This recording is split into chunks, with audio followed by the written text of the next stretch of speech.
Now the OnePlus 15 is a mostly solid smartphone and a particularly great pick if you happen to be a gamer, although you will need the best part of £1,000 kicking around in your wallet. And if you don't have that, well, no worries, OnePlus has just spaffed out a more affordable alternative, the OnePlus 15R. But is it a case of 15R, that be a cracking phone? Or more of a 15R, it's a bit poo really. Well, I've had my Sims slapped in here for the past week now, testing out the camera tech, the gaming chops, battery life, all that good stuff. So here's my full OnePlus 15R review and how it stacks up to its more expensive flagship sibling. And for more on the latest and greatest tech, please do subscribe, ding that old notifications bell. Cheers!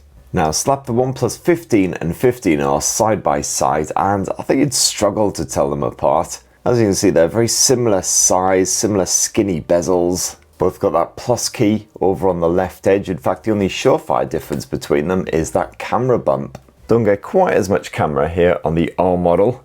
It certainly has a proper heft at 215 grams and very familiar design, similar to basically all smartphones these days. Flat display, flat edges, completely flat arse. And the OnePlus 15R once again sports a glass back. It's available in two different colours, charcoal black, otherwise this here mint breeze. I'll tell you what, there's not many mint breezes in the studio today after that Vindaloo last night. But gotta say, I do like the minty finish, which has also crept into the metal edging and also that camera bump. It's certainly more aesthetically appealing than the purpley OnePlus 15 that I got. And up front, you've got Gorilla Glass 7i to help prevent scratches. You've also got a pre-installed screen protector slapped on there. And unlike the previous generation of R phone, the OnePlus 15R is now IP68 and IP69 dust, water and spurt resistant, just like the OnePlus 15. So you can get all sandy and gritty, you can fully submerge it in water, just towel it off, it's absolutely fine. In fact, it's also IP69K rated, which apparently means it can tolerate an even hotter and more fierce jet of spurtage compared with regular IP69 phones. We're talking fiery hot jets of up to 80 degrees. Apparently, not really sure when this is going to come in handy in general real life circumstances, not unless Cthulhu and his merry band of horrors suddenly decides to take over the planet. Although frankly, if that happens, your smartphone probably isn't going to be much use anyway. I don't think you'll be having a quick blast on PUBG as the shoggoths are munching on your kidneys. And I was very pleased to see that OnePlus has once again slapped an ultrasonic fingerprint sensor into that display, just like the OnePlus 15 flagship. It's once again an absolute banger. My digits are a little bit greasy and buttery after breakfast, but hey, look at that, absolutely no issues. Instantly in every time. And you've also got a bit of face unlock action, which is a bit more hit and miss depending on the light, and quite often insists that my face isn't actually recognizable as a face, which, you know, fair play. Cue the tiny violins. And thankfully OnePlus isn't buggering about with the software. You got the full fresh OxygenOS version 16 experience slathered there on top of Android 16. So basically same setup as the OnePlus 15 flagship. I really like OxygenOS, it just feels so smooth and fluid. Even if it does fall into the standard trap of basically copying iOS for a lot of its features, like floaty turd up top. And of course OnePlus is going full in with AI as well, to the point where it replaced the classic alert slider with this fresh new plus key.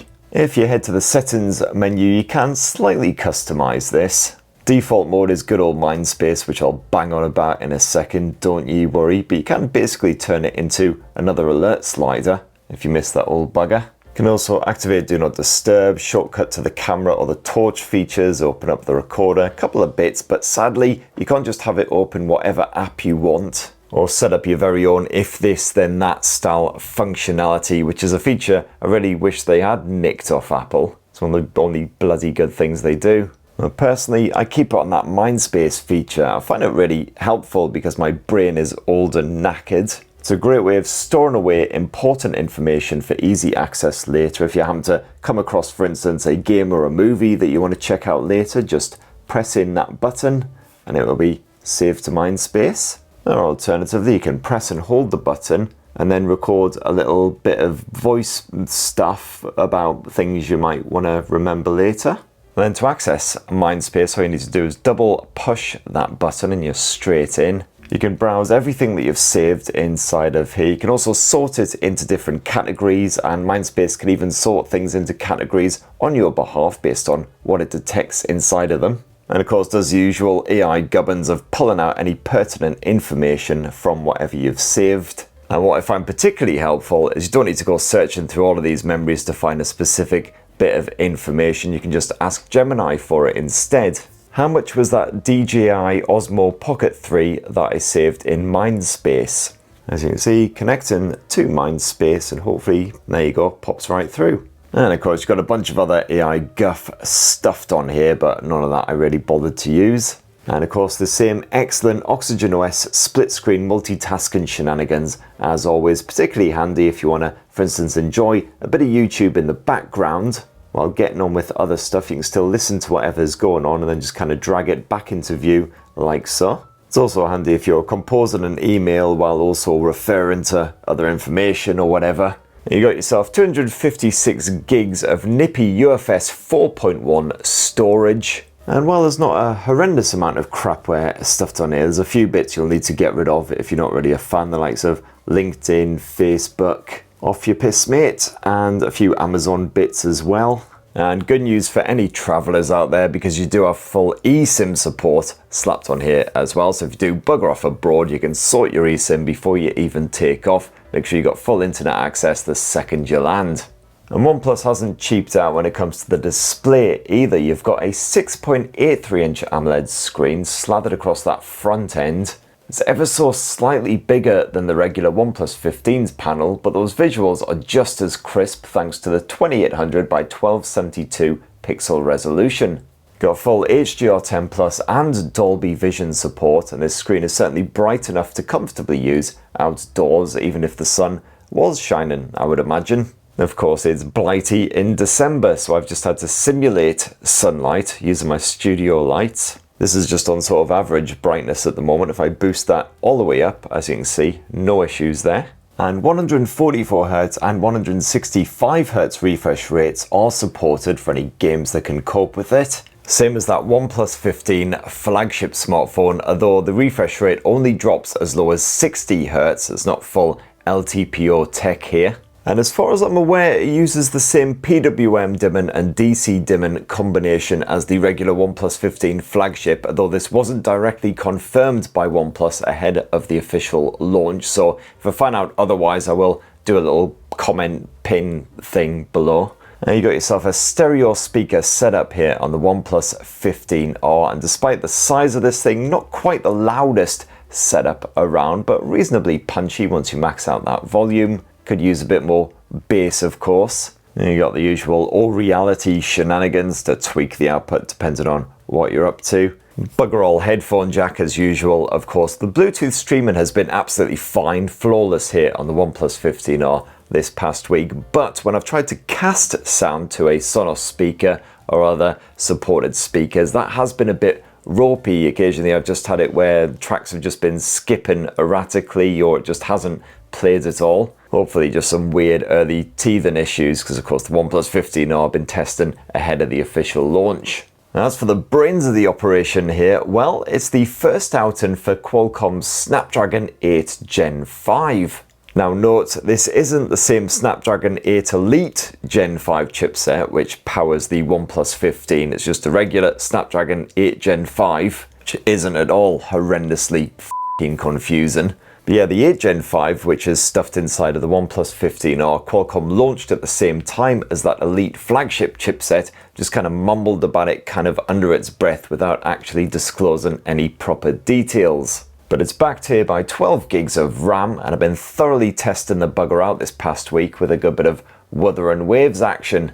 A game which I still don't really understand, despite clocking up about 150 bloody hours on the thing, just testing out these sodden smartphones. And I played that game with the graphic settings absolutely maxed out across the board at 60 frames per second, and it played really well. The frame rate almost completely consistent, a few drops here and there when things got a little bit intense, but otherwise was all good. So certainly not quite as good as that Snapdragon 8 Elite Gen 5 that you'll find stuffed in the OnePlus 15. If you're a hardcore gamer, you might want to upgrade to that one, but everyone else should be more than satisfied with the performance here.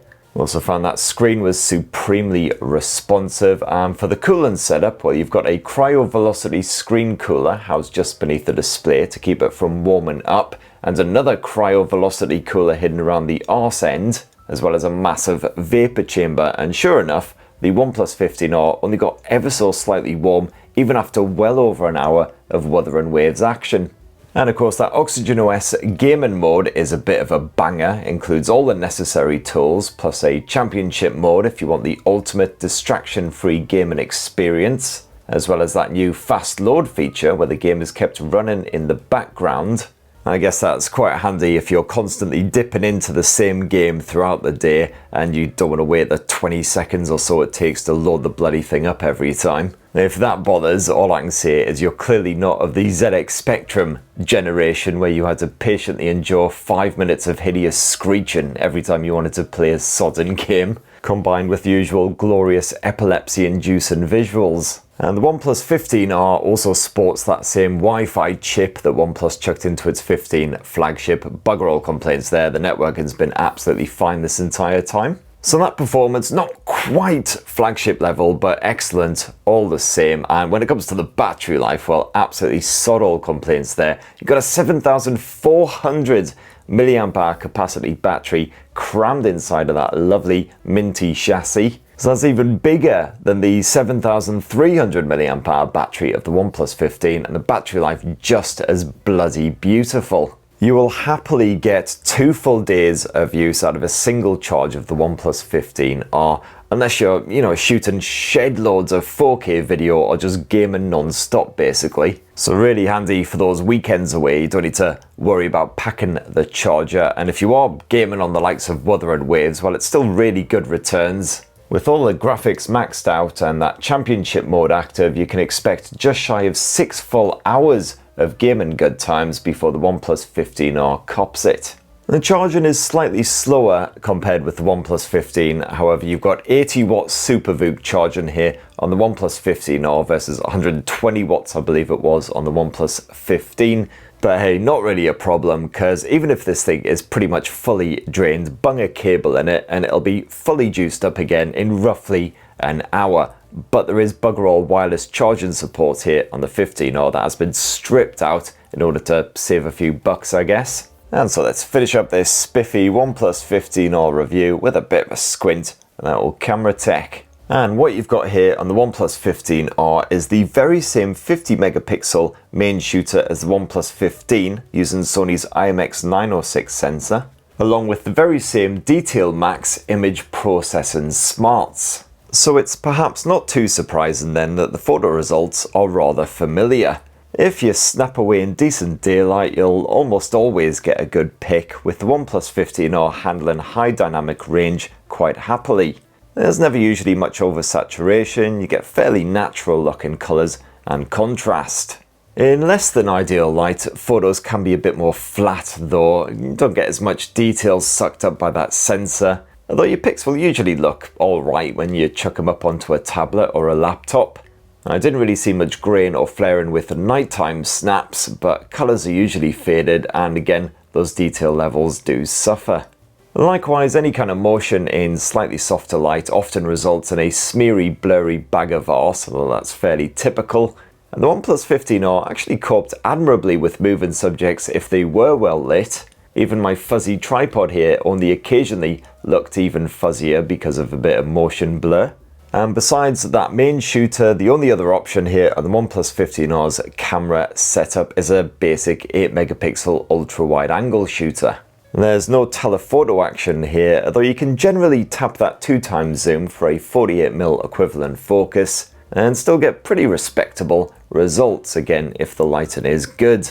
As for that ultra wide sensor, it's alright, but it does struggle even more with low light photography, and it doesn't handle sharp contrast particularly well either. Now if you want to shoot a bit of home movie action, well, swap to that video mode and you can record 4K Ultra HD footage at 30, 60 or even 120 frames per second if you want to slow things down, getting a nice slow-mo effect in edit. I got no qualms with the video capture here on the OnePlus 15R. The visuals are usually pretty good, again, as long as you're not battling dodgy lighting, and the audio pickup absolutely fine as well. Can get a little bit of feedback from wind or whatever, but nothing too terrible. And up front, you've got yourself a 32 megapixel selfie shooter with full autofocus action, and you can record yourself using this at 4K resolution at up to 30 frames per second. There's no 60 frames per second or indeed 120 frames per second option here, but this generally does the job well. Stabilization's pretty good.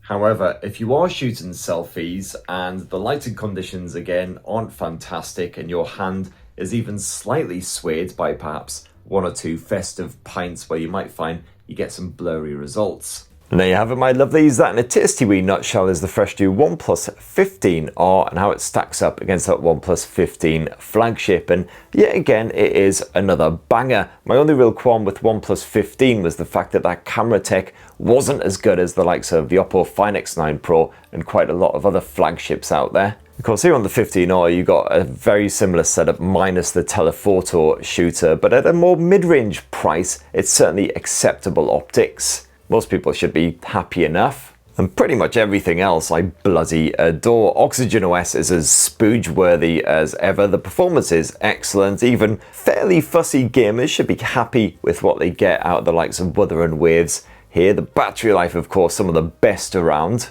So yeah, I've certainly been happy enough having my Sims slipped in there this past week. But what do you guys reckon? It'd be great to hear your thoughts on the OnePlus 15 and the 15R down in the comments below. Please do poke, subscribe and ding that notifications bell for more on the latest and greatest tech. If you do want alternatives, by the way, I have rounded up all of my favorite mid-range smartphones right now in a separate video, so go check that out. And have yourselves a bloody wonderful rest of the week. Cheers everybody, love you!